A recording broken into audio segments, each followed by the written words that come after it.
கருத்து கணிப்பு கருத்து கணிப்பு அதுல நிறைய பேர் உண்மையான கருத்து கணிப்புலாம் சொல்றாங்க. அதையும் நான் தப்பு சொல்லல. சில பேர் கடுப்புல விட்ட கணிப்பாகவும் இருக்கு. அதையும் நான் தப்பு சொல்லல. இந்த கடுப்புல விட்ட கணிப்பாளர்களுக்கு நான் சொல்லிக்கிறது என்னன்னா, ஒவ்வொரு ஊரா தெரு தெருவா வீடு வீடா போய் நீங்க அந்த கருத்து கணிப்பு எடுத்து பாருங்க. ஒவ்வொரு வீட்லயும் டிவிக்கு இருக்கிறத நீங்க பார்ப்பீங்க.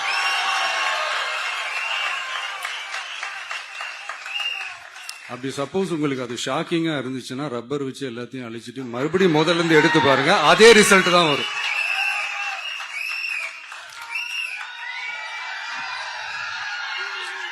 இது என்னப்பா லாஜிக்கு? அது எப்படி எல்லார் வீட்லயும் டிவிக்கு இருக்கும் அப்படின்னு நீங்க கேட்டீங்கன்னா, ஒரு சின்ன சாம்பிளுக்கு ஒரு சின்ன டெஸ்ட் ஒன்று பண்ணி பாருங்களேன். நம்ம சிஎம் சார் இருக்காங்கல்ல, ஸ்டாலின் சார்.